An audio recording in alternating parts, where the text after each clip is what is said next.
Komisi 3 DPR RI akan memanggil Kapolres Sleman dan Kepala Kejaksaan Negeri Sleman terkait penetapan Hogy Minaya sebagai tersangka. Hogy merupakan suami korban penjamretan yang dijerat hukum setelah mengejar dua pelaku hingga berujung tewas. Komisi 3 menjadwalkan pemanggilan Kapolres Sleman, Kajari Sleman, serta Hogy Minaya bersama kuasa hukumnya pada Rabu 28 Januari. Pemanggilan ini dilakukan untuk meminta klarifikasi dan mencari solusi atas perkara tersebut. Ketua Komisi 3 DPR RI, Habibur Rahman, menilai penanganan kasus ini bermasalah. Menurutnya, Hogy bertindak untuk melindungi istrinya yang menjadi korban penjamretan, namun justru diproses sebagai tersangka. Peristiwa bermula saat istri Hogy dijamret oleh dua orang pelaku yang mengendarai sepeda motor. Hogy yang saat itu berada di dalam mobil mengejar para pelaku. Dalam pengejaran tersebut, kedua penjamret mengalami kecelakaan tunggal setelah motornya dipepet mobil Hogy dan meninggal dunia setelah menabrak tembok. Polres Sleman kemudian menetapkan Hogy sebagai tersangka dan menjeratnya dengan pasal 310 ayat 4 serta pasal 311 ayat 4 Undang-Undang Lalu Lintas dan Angkutan Jalan dengan ancaman hukuman maksimal 6 tahun penjara.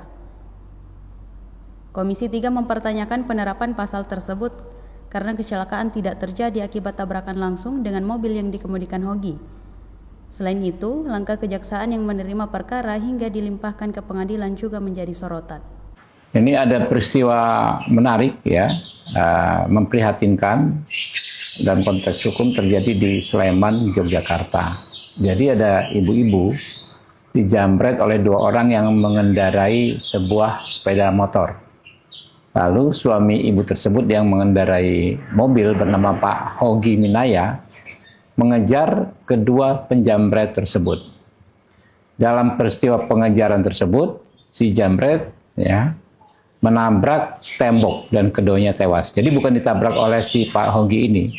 Jadi kejar, dipepet berapa kali, tapi akhirnya mereka sendiri menabrak tembok dan tewas. Kemudian Pak Hogy dijadikan tersangka oleh Polres Sleman dan dijerat pasal 310 ayat 4 dan pasal 311 ayat 4 Undang-Undang Lalu Lintas dan Angkutan Jalan ya, nomor 22 tahun 2009. Intinya ini soal kelalaian yang mengakibatkan meninggalnya orang lain dalam berkendara. Nah, kejaksaan juga sudah menerima perkara ini dan akan melimpahkan kembali ke pengadilan. Ya, ancaman hukumannya ini 6 tahun. Ya.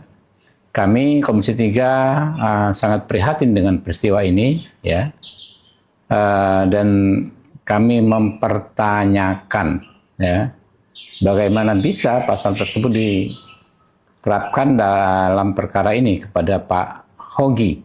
Ya.